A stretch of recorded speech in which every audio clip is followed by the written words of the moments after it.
Assalamualaikum warahmatullahi wabarakatuh. Kami dari kelompok 4 akan mempresentasikan hasil kerja kami mengenai materi pada buku Statistik Sosial yang ditulis oleh Profesor Dr. Lijan Poltak Senambela dan Dr. Erna Ermawati Khotim MSI. Adapun materi yang akan kami bahas yaitu pada bab pertama akan membahas statistik sosial, pada bab kedua membahas penelitian dan data, pada bab 3 akan membahas pengukuran, pada bab 4 akan membahas pengolahan dan penyajian data, dan bab terakhir membahas nilai sentral data. Sebelum masuk ke pembahasan materi, izinkan saya untuk memperkenalkan diri saya. Saya Muhammad Ilham dengan NPM 203503516058 akan membahas beberapa materi pada bab 1. Kata statistik sering dikaitkan dengan angka, padahal peran dan fungsinya sangat penting dalam menyelesaikan masalah dengan cepat dan tepat, seperti untuk menganalisis permasalahan. Kemudian, statistik dapat memprediksi dan menganalisis berbagai aspek kehidupan dengan cara ilmiah. Statistik berasal dari bahasa Latin, yakni status berarti negara. Menurut Croxton dan Cowden, statistik merupakan metode untuk mengumpulkan, mengolah, dan menyajikan serta menginterpretasikan data yang berwujud angka. Menurut pandangan ahli, statistik sosial berarti ilmu yang berisi tentang cara mengumpulkan, mengolah, menganalisis, menginterpretasikan data, dan menyajikan data dalam bentuk angka yang terkait bidang sosial. Adapun perbedaan statistik dan statistika sosial yaitu statistik terdiri dari fakta, deskripsi yang telah dikuantifikasi menjadi angka-angka, sedangkan statistika merupakan ilmu atau metode untuk mengumpulkan, mengolah, menyajikan, menganalisis, atau menginterpretasikan dan mempresentasikan data. Perkenalkan, nama saya Akram Maulana, NPM 203503516061. Saya akan membahas bab 1 yaitu tujuan statistik. Adapun tujuan statistik sebagai berikut. 1. Untuk menetapkan pada kondisi bagaimana suatu hipotesis dapat digunakan atau membantu melakukan sesuatu. Kedua, untuk mengurangi atau membatasi jumlah populasi yang luas atau besar pada ukuran yang lebih mudah untuk dipahami. Yang ketiga, untuk mendeskripsikan dan menerangkan data mengenai populasi yang diselidiki. Manfaat statistik dalam penelitian yaitu A. Menetapkan metode yang terbaik dalam penarikan kesimpulan atau inferensi sesuai dengan teknik pengambilan sampel tertentu. B. Statistik digunakan untuk menyusun, peringkas, atau menyederhanakan data. C. Manfaat statistik yaitu untuk mengukur baik tidaknya sebuah inferensi. Fungsi statistika dalam penelitian sebagai berikut. 1. Statistik menggambarkan data dalam bentuk tertentu. 2. Statistik dapat mengukur besaran dari suatu gejala. 3. Statistik merupakan teknik untuk membuat perbandingan. 4. Statistik dapat menentukan hubungan sebab akibat. 5. Statistik dapat menyederhanakan data yang kompleks menjadi data yang mudah dipahami. Kegunaan statistika dalam penelitian yaitu A. Membantu peneliti dalam menggunakan sampel sehingga penelitian dapat bekerja efisien dengan hasil yang diinginkan. B. Membantu peneliti untuk melihat ada tidaknya hubungan antara variabel yang satu dengan yang variabel yang lain. C. Membantu peneliti dalam melakukan interpretasi atas data yang terkumpul, menurut M. Suban dan kawan-kawan. Peranan statistika dalam penelitian sebagai berikut. 1. Memberikan informasi tentang karakteristik distribusi suatu populasi tertentu baik diskrit atau kontinu.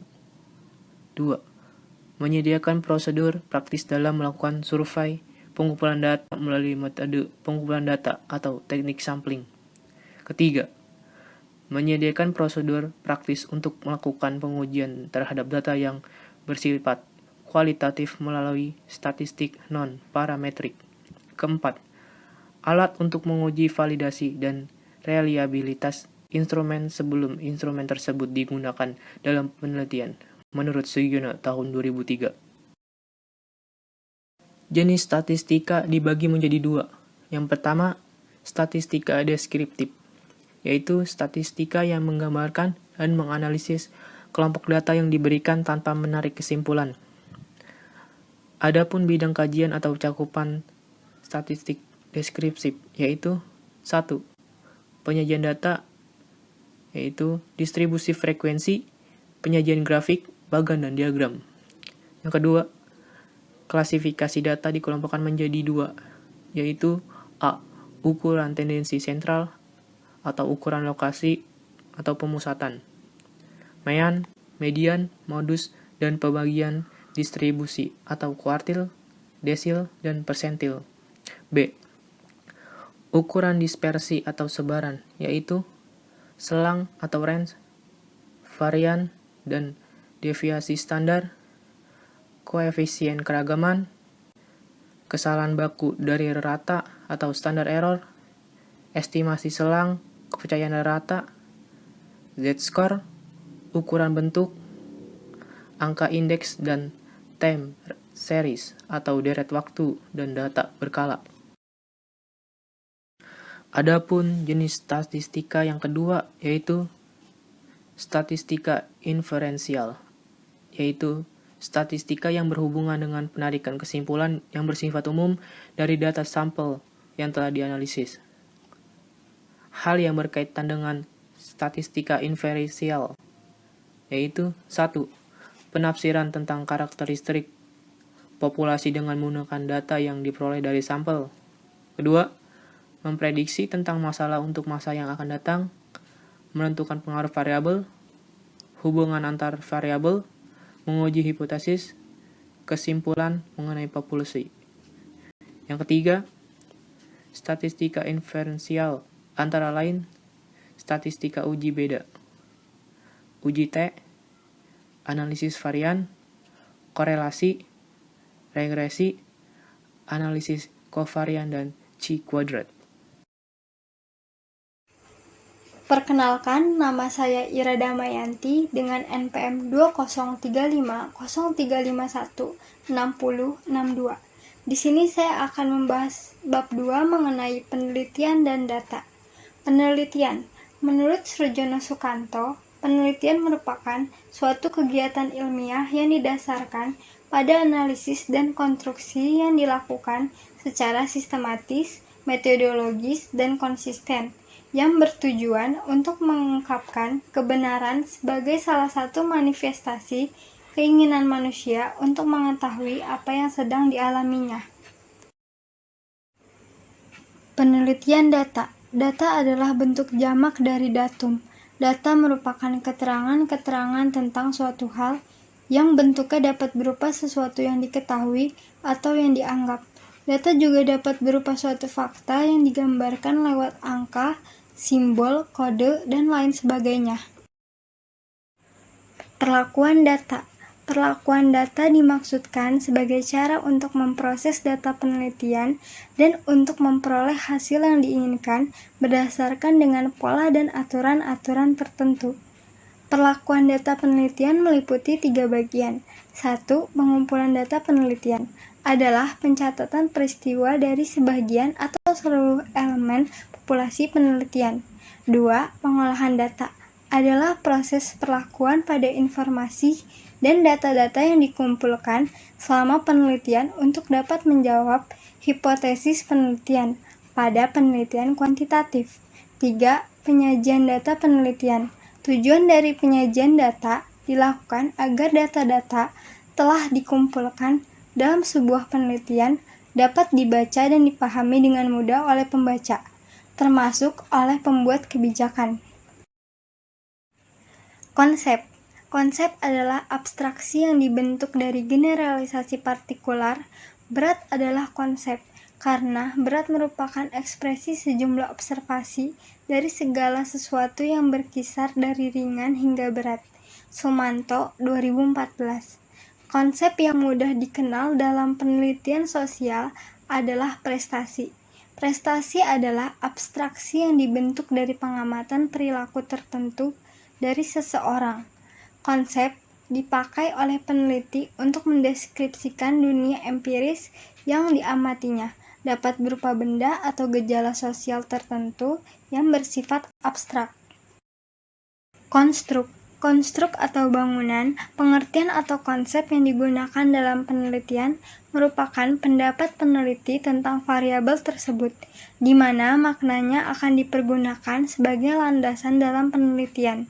Konstruk lahir karena peneliti terinspirasi dari berbagai teori atau kajian yang disusunnya.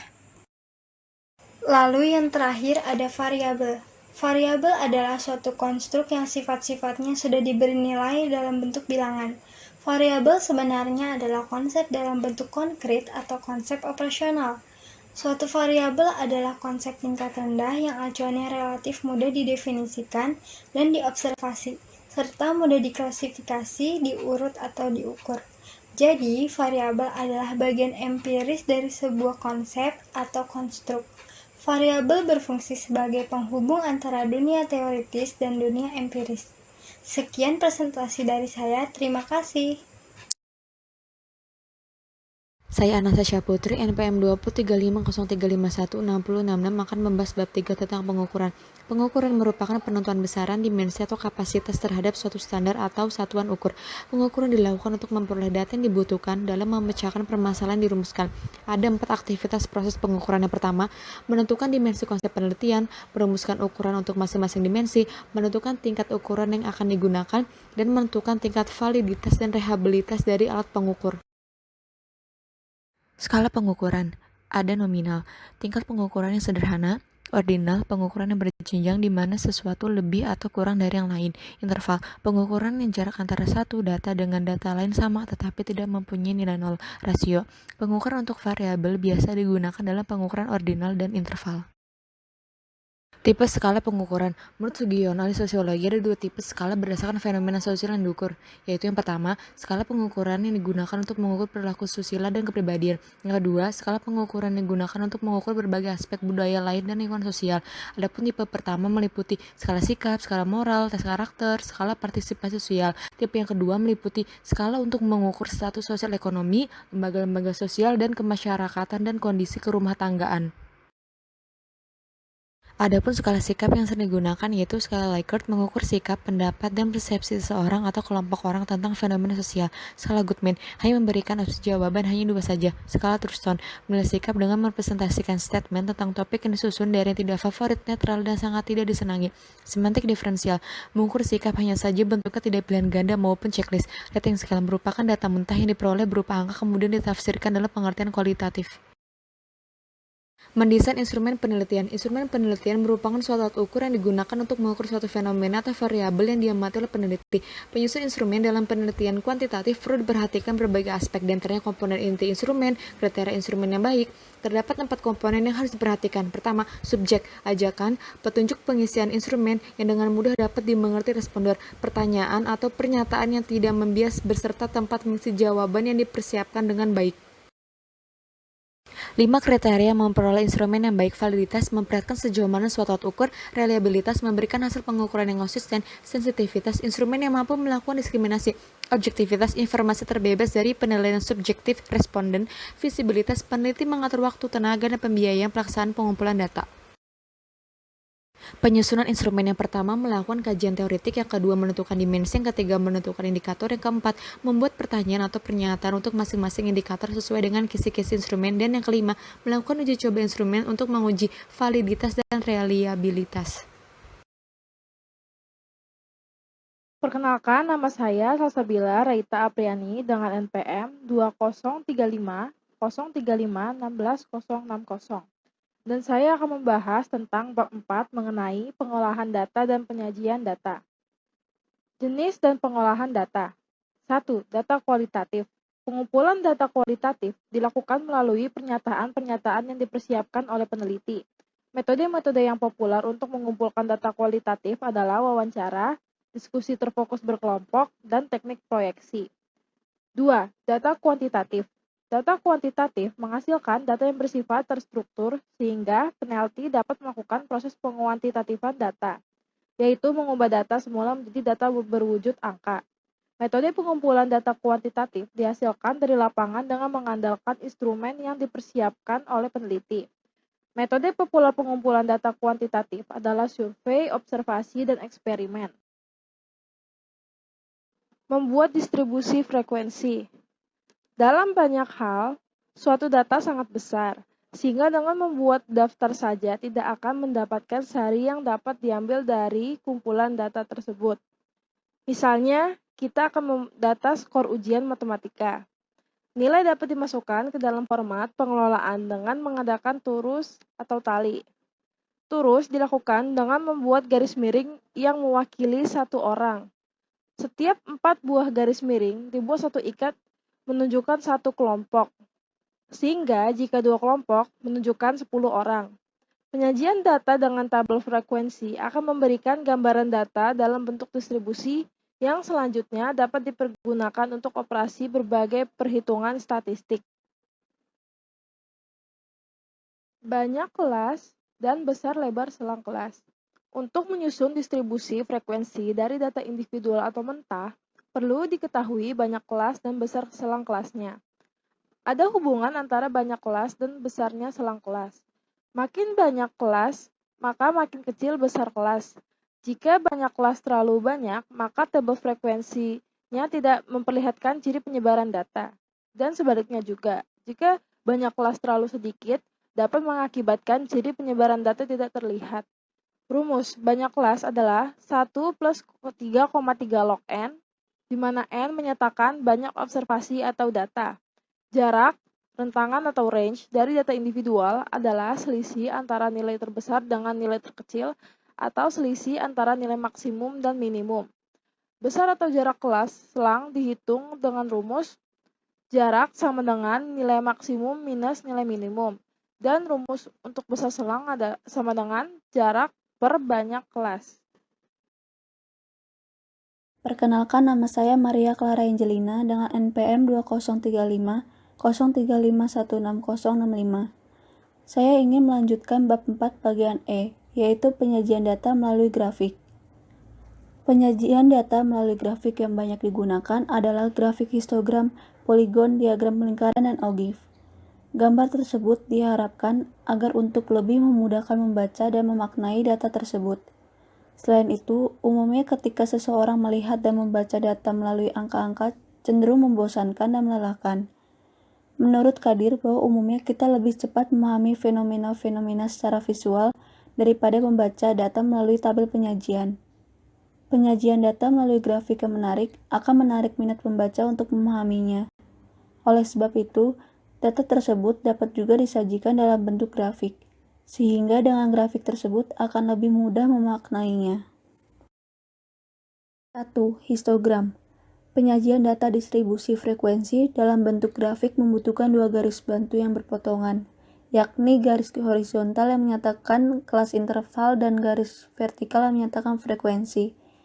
Histogramnya berbentuk batang sehingga sering juga disebut grafik batang.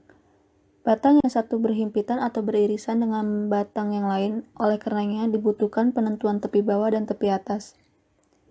Untuk membuat histogram, langkah pertama adalah menentukan lebih dahulu tepi bawah dan tepi atas dari tiap selang kelas dengan cara mengurangi setengah dari tepi bawah dan menambah setengah dari tepi atas. Setelah itu, langkah keduanya adalah mencari besar selang dari tiap kelas. Kemudian pada kelas pertama dibuat kotak atau persegi panjang dengan alas data titik tepi bawah dan tepi atasnya dengan tinggi sebesar frekuensi. 2. Poligon. Poligon berasal dari kata poli dan gon. Poligon adalah suatu bentuk grafik dengan menghubungkan titik-titik sudut. Langkah pertama adalah mencari titik tengah dari tiap selang dengan cara menjumlahkan tepi bawah dan tepi atas, lalu dibagi 2. Dilukiskan titik di atas tiap titik tengah, tiap selang dengan tinggi sama dengan frekuensi dari kelas selangnya. Lukiskan titik pada kelas yang mempunyai frekuensi 0 umumnya, khususnya pada permulaan dan akhir, sehingga diperoleh 2 titik pada garis horizontal sebagai titik awal dan akhir.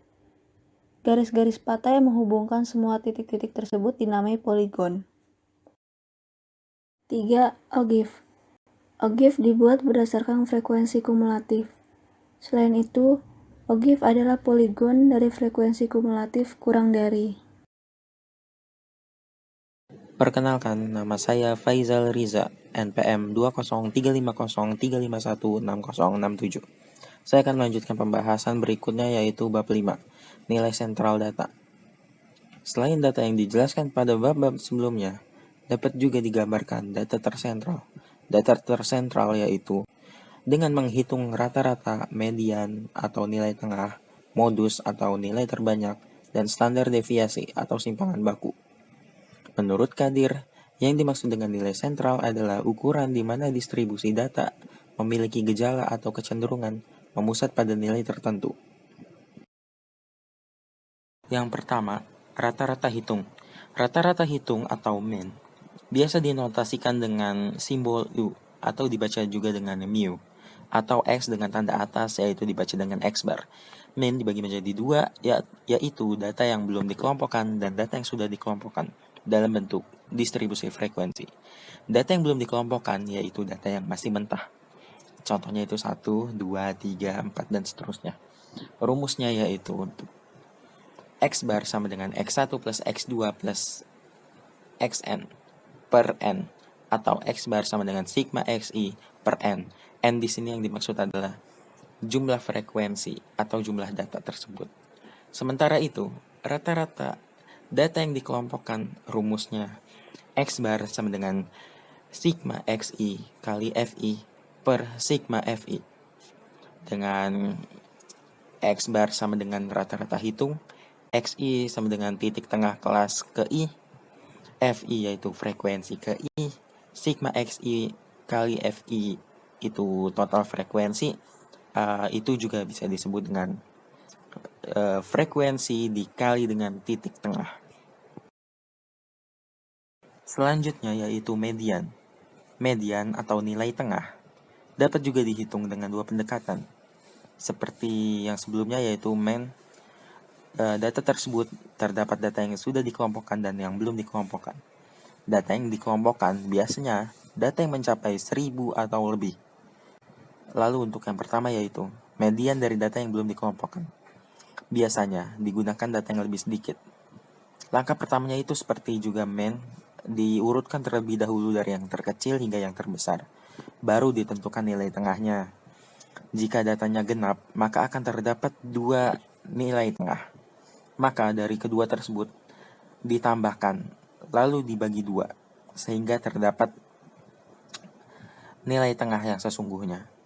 Sementara itu, jika datanya ganjil, maka akan langsung terlihat nilai tengahnya.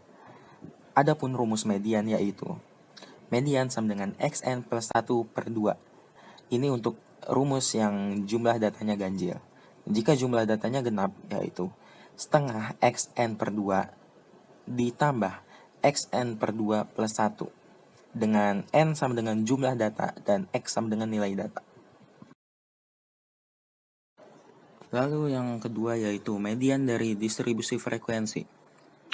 Rumusnya yaitu median sama dengan B plus B setengah N min F besar per F kecil. Dengan ME sama dengan median, N itu banyak observasi data atau frekuensi, B itu tepi bawah kelas yang mengandung median, P itu panjang kelas, F besar itu frekuensi kumulatif sebelum kelas median, dan F kecil itu frekuensi kelas median. Nah, ini ada contoh tabel data frekuensi. Yang pertama itu kita menentukan terlebih dahulu titik tengahnya. Frekuensinya kan ada 48. 48 ini dibagi dengan 2, yaitu 24. Nah, kita menentukan terlebih dahulu 24 itu ada di mana? Kelas berapa? 24 itu ada di kelas ke-4, yaitu antara 58 sampai dengan 62. Nah, setelah itu, setelah kita menentukan di mana letak mediannya itu, kita menentukan tepi bawah. Tepi bawah itu yaitu jika yang awalnya itu 58 dikurang dengan 0,5, maka tepi bawahnya menjadi 57,5. yang kita gunakan dalam median ini hanya tepi bawah, jadi tepi atasnya itu kita abaikan saja. Dan ini frekuensi kumulatif, yaitu kita menggunakan yang kurang dari. Itu frekuensi kumulatif, maksudnya frekuensi dari data pertama ke data yang keempat itu kita jumlahkan dan berjumlah 36. Lalu untuk panjang kelasnya itu yaitu dari misalnya dari 58 ke 62 itu panjang kelasnya berarti 5. Maka panjang kelasnya itu adalah 5. Lalu untuk F besar yaitu frekuensi kumulatif. Jika kelas mediannya itu terdapat di antara 58 sampai 62, maka itu kan frekuensi kumulatifnya itu 36. Namun dia untuk ditaruh ke rumusnya itu berarti naik ke atasnya, yaitu yang sebelumnya, maka frekuensi kumulatifnya itu 20. Lalu untuk F kecil yaitu frekuensi kelas median itu di antara 58 sampai 62 itu frekuensinya ada berapa? Ya, frekuensinya itu yaitu 16. Bagian berikutnya yaitu kuartil dari distribusi frekuensi. Kuartil adalah nilai pada kelas interval yang membagi frekuensi pada 4 bagian. Kuartil itu dibagi menjadi 2, yaitu kuartil atas dan kuartil bawah. Penentuan kuartil bawah dan kuartil atas dapat diilustrasikan pada gambar berikut. Di gambar tersebut, kuartil bawah atau sering disebut juga dengan kuartil 1 itu berada di kiri. Dan kuartil atas atau kuartil 3 itu berada di kanan. Dan kuartil 2 itu merupakan median atau nilai tengah. Yang pertama yaitu kuartil bawah. Rumus kuartil bawah yaitu kuartil bawah sama dengan B plus P seperempat N min F besar per F kecil. Kuartil QB adalah kuartil bawah, N adalah bentuk observasi data atau frekuensi, B adalah tepi bawah kelas yang mengandung kuartil bawah, P adalah panjang kelas, F besar adalah frekuensi kumulatif sebelum kelas kuartil bawah, dan F kecil adalah frekuensi kelas kuartil bawah. Sama seperti tadi yaitu median, hampir sama. Selanjutnya kuartil atas atau yang biasa dituliskan dengan QA atau Q3. Jika sebelumnya kuartil bawah menggunakan 1/4, kuartil atas ini menggunakan 3/4 karena dia berada di sebelah kanan. Rumus kuartil atas yaitu kuartil atas sama dengan B plus P 3/4 N min F besar per F kecil. Perbedaannya hanya di 1/4 dan 3/4. Untuk keterangannya itu semuanya sama, kecuali yang F besar dan F kecil. Jika sebelumnya frekuensi kumulatif sebelum kelas kuartil bawah, di kuartil atas ini frekuensi kumulatif sebelum kelas kuartil atas, dan F kecilnya itu frekuensi kelas kuartil atas. Selanjutnya, desil dari distribusi frekuensi. Desil berasal dari kata desimal, yang berarti puluhan. Desil membagi 10 bagian yang sama. Untuk ilustrasinya dapat digambarkan pada gambar berikut. Dari D1 sampai ke D9, itu dibagi menjadi 10, 10, 10, 10 sama rata. Dan untuk rumus desil, kita ambil contoh desil kedua. Sebenarnya rumusnya ini hampir sama dengan kuartil. Hanya bedanya itu terdapat di jika kuartil pernya per 4, desil itu pernya per 10. Kita ambil contoh desil 2, B plus 4, 2 per 10 N min F besar per F. Jika kita ingin mengganti D3, maka 2 per 10-nya ini menjadi 3 per 10. Begitupun juga untuk yang lainnya.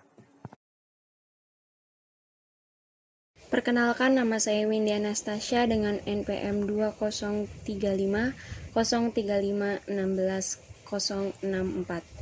Saya ingin melanjutkan materi bab 5 bagian F, yaitu persentil dari distribusi frekuensi. Persentil membagi frekuensi dalam 100 bagian yang sama. Persentil pertama, persentil kedua, persentil ketiga, hingga persentil 97, persentil 98, dan persentil 99. Umumnya bisa ditulis dengan PK. K dilambangkan dengan angka 1 hingga angka 99. Rumusan mencari persentil analog dengan mencari median, kuartil, dan desil, hanya saja notasi rumusnya yang diganti mencari persentil yang menunjukkan pembagian per 100. Rumusnya sebagai berikut. P6 sama dengan B ditambah P kecil buka kurung 6 per 100 N dikurang F besar per F kecil tutup kurung. P6 diartikan sebagai persentil ke-6. N diartikan sebagai banyak observasi data. B diartikan sebagai tepi bawah kelas yang mengandung P6. P besar diartikan sebagai panjang kelas. F besar diartikan sebagai frekuensi kumulatif sebelum kelas P6. F kecil diartikan sebagai frekuensi kelas P6. G. Modus dari distribusi frekuensi. Modus adalah satu-satunya ukuran pemutusan yang dapat digunakan untuk data dengan variabel berskala nominal. Oleh sebab itu, ukuran ini dapat dipergunakan untuk data dengan variabel yang berskala baik nominal, ordinal, interval, dan rasio. Pertama, modus data yang tidak berkelompok. Penentuan modus dapat dilakukan dengan dua teknik, yakni data yang belum dikelompokkan dengan data yang sudah dikelompokkan. Misalnya, perhatikanlah data berikut: 9, 12, 33, 12, 8, 16, 12, 24, 8, dan 20. Dalam rangkaian data ini ditentukan M adalah 12 yang muncul sebanyak 3 kali. Jika ada dua data yang muncul sama banyaknya, maka kedua data tersebut ditetapkan sebagai modus. Misalnya, 9, 12, 33, 12, 8, 16, 12, 24, 8, 20, 24, 8, dan 24. Dalam rangkaian data ini, maka M adalah 12 dan 24 yang sama-sama muncul 3 kali.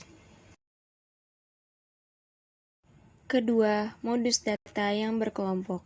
Modus adalah nilai pada selang kelas yang mempunyai frekuensi tertinggi. Penentuan nilai modus dihitung dengan menggunakan rumus MO sama dengan B ditambah P buka kurung D1 per D1 ditambah D2 tutup kurung. MO diartikan sebagai modus. B diartikan sebagai tepi bawah kelas yang mengandung modus. P diartikan sebagai panjang kelas. D1 diartikan sebagai selisih frekuensi kelas modus dengan frekuensi kelas sebelumnya. D2 diartikan sebagai selisih frekuensi kelas modus dengan frekuensi kelas sesudahnya. H. Penggunaan dan karakteristik nilai sentral. Pertama, rata-rata hitung. Karakteristiknya yaitu: pertama, dihitung. Kedua, nilai ditentukan oleh semua observasi. Dan ketiga, dipengaruhi oleh nilai yang ekstrim kecil atau besarnya.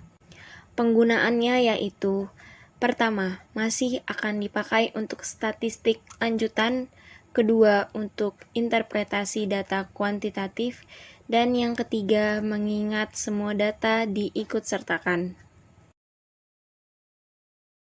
Kedua, median. Karakteristiknya yaitu: pertama, pengukuran ordinal, kedua, rank atau posisi rata-rata, dan yang ketiga, dapat dipakai untuk pengukuran ordinal, interval, dan rasio.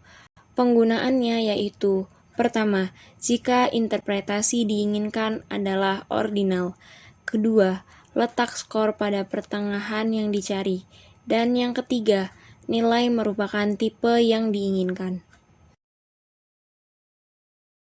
Dan yang terakhir, modus. Karakteristiknya yaitu: pertama, jarang dipakai. Kedua, tidak mantap. Dan ketiga, yang paling sering terjadi. Penggunaannya yaitu: estimasi yang cepat dari nilai sentral. I. Pengukuran penyebaran. Ukuran penyebaran atau sering dikenal dengan variabilitas digunakan untuk menggambarkan bagaimana penyebaran suatu data atau berpencarnya data tersebut.